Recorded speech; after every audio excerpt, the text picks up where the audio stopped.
राज्यभरातील शेतकरी बांधवांसाठी अत्यंत महत्त्वाची बातमी असणार आहे। शेतकरी मित्रांनो, विधानसभेमध्ये यावेळीची शेतकरी कर्जमाफी 2024 ची घोषणा झालेली आहे।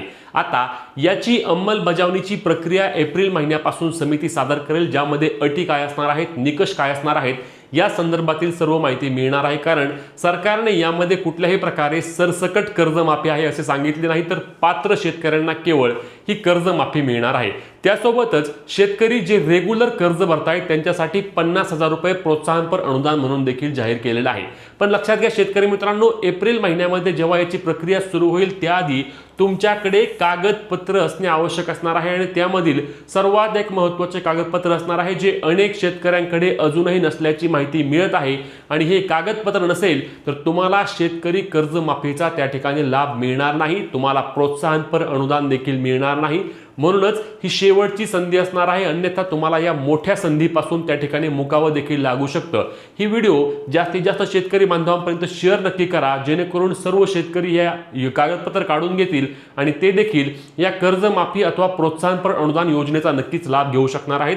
तर तुमच्याकडे हे कागदपत्र आहे का, आणि हे कागदपत्र फक्त तुम्हाला कर्जमाफीसाठी नाही तर तुम्हाला अनुदान असेल किंवा तुम्हाला जी काही रक्कम असेल, पीक विमा असेल, सर्वत्र बंधनकारक करण्यात आलेले आहे। आणि हे कार्ड जर नसेल किंवा हे कागदपत्र जर नसेल तर तुम्हाला यापुढे कोणत्याही प्रकारच्या शेतकरी योजनांचा लाभ देखील घेता येणार नाही। सरकारने याबाबत वारंवार मुदत वाढ देखील दिली आहे, परंतु तरी देखील अनेक शेतकरी अजून आहेत की ज्यांच्याकडून या कार्डकडे किंवा या कागदपत्राकडे त्या ठिकाणी दुर्लक्ष होत आहे। आणि हे दुर्लक्ष होत राहिल्यास तुम्हाला या योजनेच्या लाभापासून वंचित देखील राहावे लागू शकते। कोणतं काय आहे, कसं काय करायचं, सर्व सविस्तर तुम्हाला आजच्या व्हिडिओमध्ये सांगणार आहे, त्यामुळे व्हिडिओ शेवटपर्यंत पाहायचा आहे आणि चॅनलला सबस्क्राइब करून पेजला देखील फॉलो करून घ्या, जेणेकरून सर्व माहिती तुम्हाला योग्य पद्धतीने मिळणार आहे। तर शेतकरी मित्रांनो, जे कुठलं डॉक्युमेंट कंपल्सरी असणार आहे ते असणार आहे फार्मर आयडी कार्ड अथवा ॲग्रीस्टॅकवर नोंदणी तुमची बंधनकारक असणार आहे। अनेक व्हिडिओमध्ये सांगत आहे, पुन्हा एकदा सांगतोय, एवढंच काय तर येणारा 13 तारखेला जो पीएम किसान योजनेचा हप्ता असणार आहे त्यासोबत नमो शेतकरी देखील पैसे लवकरात लवकर जमा होणार आहेत। ते देखील पैसे ज्या शेतकऱ्यांकडे फार्मर आयडी असणार आहे केवळ त्यांना जमा होणार आहेत। ही बंधनकारक नोंदणी ॲग्रीस्टॅकवर असणार आहे आणि ॲग्रीस्टॅकवर अजूनही नोंदणी प्रक्रिया सुरू आहे। त्यामुळे शेतकरी मित्रांनो, फार्मर आयडी जर नसेल तर तुम्हाला यापुढे पीक विमा मिळणार नाही, तुम्हाला नमो शेतकरीचे पैसे मिळणार नाहीत, तुम्हाला पीएम किसान योजनेचे पैसे मिळणार नाहीत, तुम्हाला कोणत्याही प्रकारची नुकसान भरपाई मिळणार नाही, तुम्हाला कर्जमाफी देखील मिळणार नाही आणि तुम्हाला 50,000 रुपये प्रोत्साहनपर अनुदान देखील मिळणार नाही। म्हणून हे कार्ड लवकरात लवकर काढून घ्या। तुम्ही तुमच्या मोबाईलवर घर बसल्या ॲग्रीस्टॅकसाठी नोंदणी करू शकता किंवा तुम्ही तुमच्या जवळील महाई सेवा केंद्रामध्ये जाऊन देखील यासाठी नोंदणी करून घेऊ शकता। आणि एकदा का तुमचं ॲग्रीस्टॅक काढल्यानंतर परत तुम्हाला काहीही करण्याची आवश्यकता नाही। कारण लक्षात घ्या, ही जी कर्जमाफी प्रक्रिया असणार आहे या कर्जमाफीमध्ये तुम्हाला वेगळं कोणतंही डॉक्युमेंट तुमच्याकडून मागितलं जाणार नाही। सोपे जे आपले कागदपत्र असतात, ज्यामध्ये तुमचं आधार कार्ड असेल, तुमचा 7/12 असेल, तुमचं 8 असेल, तुमचं फार्मर आयडी असेल, तुमची सोसायटी असल्यास तुमच्याकडे त्या ठिकाणी किसान क्रेडिट कार्ड असेल, अशीच फक्त डॉक्युमेंट किंवा कागदपत्र तुम्हाला लागणार आहेत। बाकीची सर्व कागदपत्र आपल्याकडे असतात। यासोबतच मित्रांनो, शेतकऱ्यांसाठीच्या इथून पुढच्या जेवढ्या काही योजना येतील त्या प्रत्येक योजनेसाठी तुमच्याकडे आता फार्मर आयडी असणे बंधनकारक करण्यात आलेले आहे।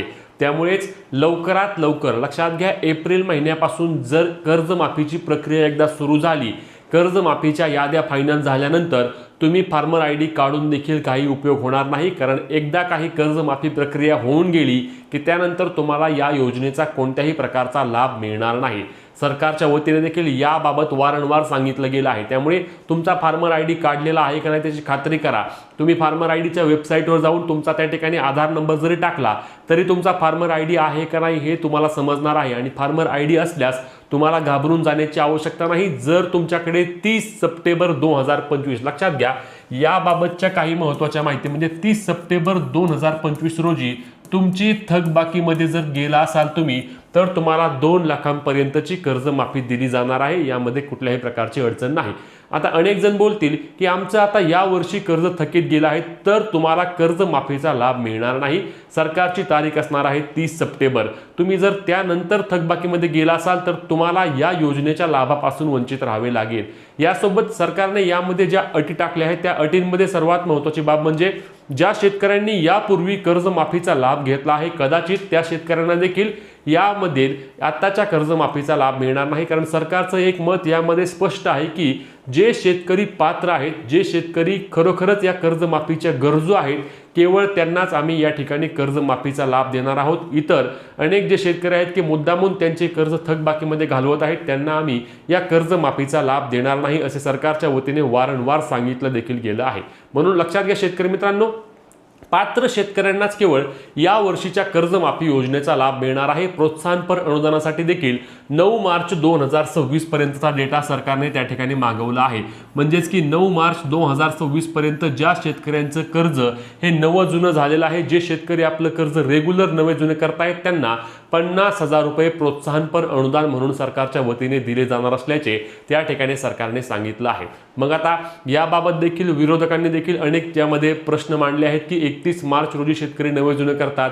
आता तुम्ही जर ही 9 मार्च पर्यंतचा डेटा घेतला आहे म्हणजे अनेक शेतकरी यामधून देखील वंचित राहतील. अशा विविध प्रकारच्या अडचणी या निमित्त शेतकऱ्यांना देखील येत आहेत. पण लक्षात घ्या शेतकरी मित्रांनो, आपण आपली कागदपत्रांच्या बाबतीत संपूर्ण क्लिअर राहणं आवश्यक असणार आहे. आपले फार्मर आयडी काढून ठेवा, बाकीचे डॉक्युमेंट तर काय आपल्याकडे असतातच, कारण एप्रिल महिन्यापासून याची प्रक्रिया सुरू होणार आहे. एप्रिल महिन्यामध्ये समिती अहवाल देईल आणि तो अहवाल दिल्यानंतर सरकार लगेचच याची प्रक्रिया सुरू करेल, कारण 30 जूनच्या आधी आम्ही शेतकऱ्यांची कर्जमाफी करणार आहोत असे मुख्यमंत्र्यांनी सांगितले आहे, दोन्ही उपमुख्यमंत्र्यांनी सांगितले आहे. आणि तेवढंच काय तर आपल्या कृषी मंत्र्यांनी देखील याबाबत सांगितलं आहे की 30 जून पूर्वी राज्यातील शेतकऱ्यांची आम्ही कर्जमाफी त्या ठिकाणी करणारच आहोत. याची घोषणा देखील विधान भवनामध्ये झाल्यामुळे याची प्रक्रिया देखील आता सुरू होणार आहे आणि याचे युद्ध पातळीवर काम देखील सुरू होईल. त्यामुळे तुमचा फार्मर आयडी काढलेला आहे का नक्की कमेंट करून सांगा. आणि ही महत्त्वाची व्हिडिओ जास्तीत जास्त शेतकरी मित्रांपर्यंत शेअर करून कर्जमाफी असेल किंवा शेतकरी योजनांच्या सर्व महत्त्वाच्या आणि हक्काच्या अपडेटसाठी आपल्या पेजला फॉलो आणि चॅनलला सबस्क्राइब करायला विसरू नका. भेटूया पुढच्या व्हिडिओत. तोपर्यंत जय महाराष्ट्र.